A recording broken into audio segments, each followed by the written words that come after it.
Assalamualaikum warahmatullahi wabarakatuh, teman-teman dan sahabat. Jumpa lagi tetap dalam edisi belajar membuat rumah. Rumah yang telah kita rencanakan dengan bagus, tibalah saatnya menjadi finishing. Finishing ini akan saya khususkan pada finishing pemplesteran tembok atau pembuatan tembok. Teman-teman dan sahabat, untuk finishing ini tidak banyak tukang yang bisa finishing dengan bagus. Seandainya toh ada, jadwalnya sudah sangat sulit karena sudah dipakai oleh vendor-vendor besar ya.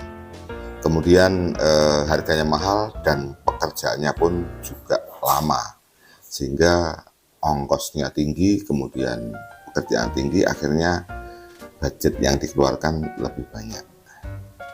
Nah sekarang jikalau kita sudah membuat rumah, sudah kita rencanakan bagus, finishing ini sangat menentukan keindahan rumah. Karena tiap hari kita pandang, duduk kita pandang, berdiri kita pandang, di rumah kita selalu memandang. Kemudian tip apa? Bila Anda sebagai tuan rumah sekaligus sebagai pengawas bangunan yang nantinya yang mau menikmati Anda.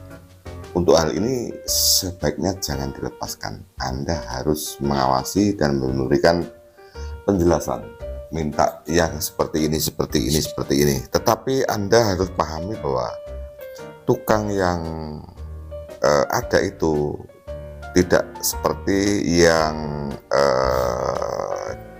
Anda harapkan, karena memang bukan ahlinya ya. Biasanya juga tukang-tukang biasa langsung sekaligus finishing. Bahkan rumah-rumah real estate yang bagian interior, karena begitu sulitnya mencari tukang yang seperti itu, kemudian untuk membuat tembok di dalam menggunakan seperti bahan-bahan pabrikat ya, seperti kalsiput dan gipsum. Tetapi kalau gipsum itu mudah rusak kena air, kalau kalsiput itu di sambungannya pasti retak-retak. Nah karena itu memang rumah-rumah real estate banyak bahan-bahan yang dari luar negerian yang tidak dijual di kabupaten-kabupaten kota karena memang harganya mahal. Itu selain itu di real estate itu juga dituntut pekerjaan bagus dan cepat, sedangkan menanti tukang-tukang yang begituan itu sangat sulit karena memang jumlahnya, prosentasenya sedikit. Demikian teman-teman ilustrasinya ya.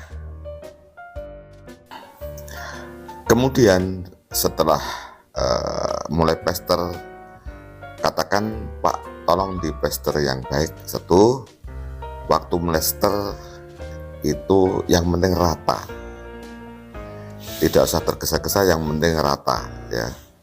Kemudian setelah rata selesai, kemudian di finishing, di aci atau di lamir.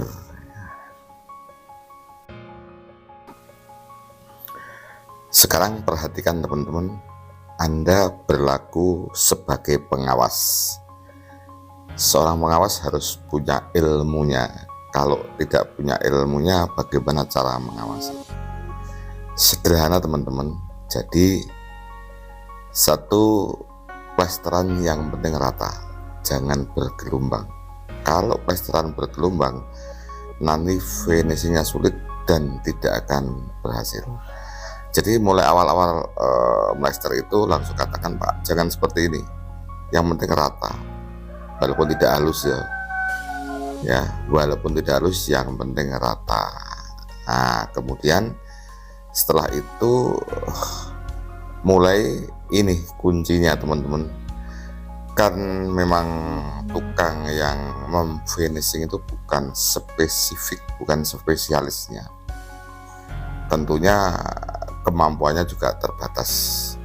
Misalnya pun dituntut harus bagus, pekerjaan lama sekali, pekerjaan 1 hari bisa 2 hari, itu tentu biayanya banyak kan gitu. Anda maunya rumahnya bagus, biayanya terukur sesuai dengan rencana anggaran yang Anda lakukan.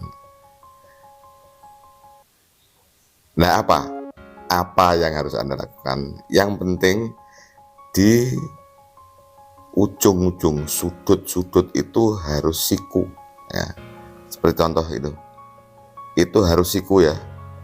Biasanya hal-hal yang kecil itu yang membuat jelek, misalnya di balok gantung itu harus siku. Nah, walaupun temboknya mungkin ya tidak bagus-bagus amat, tapi di sudut-sudut itu harus siku. Misalnya ternyata Anda pandang tidak siku, tidak lurus, tolong untuk segera dibenahi.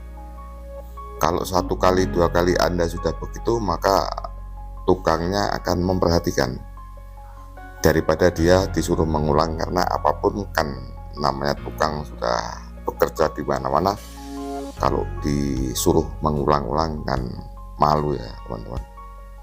Ya kita lihat itu ya, temboknya biasa-biasa saja, tetapi sudut-sudutnya itu siku ya, baik sudut tembok seperti itu.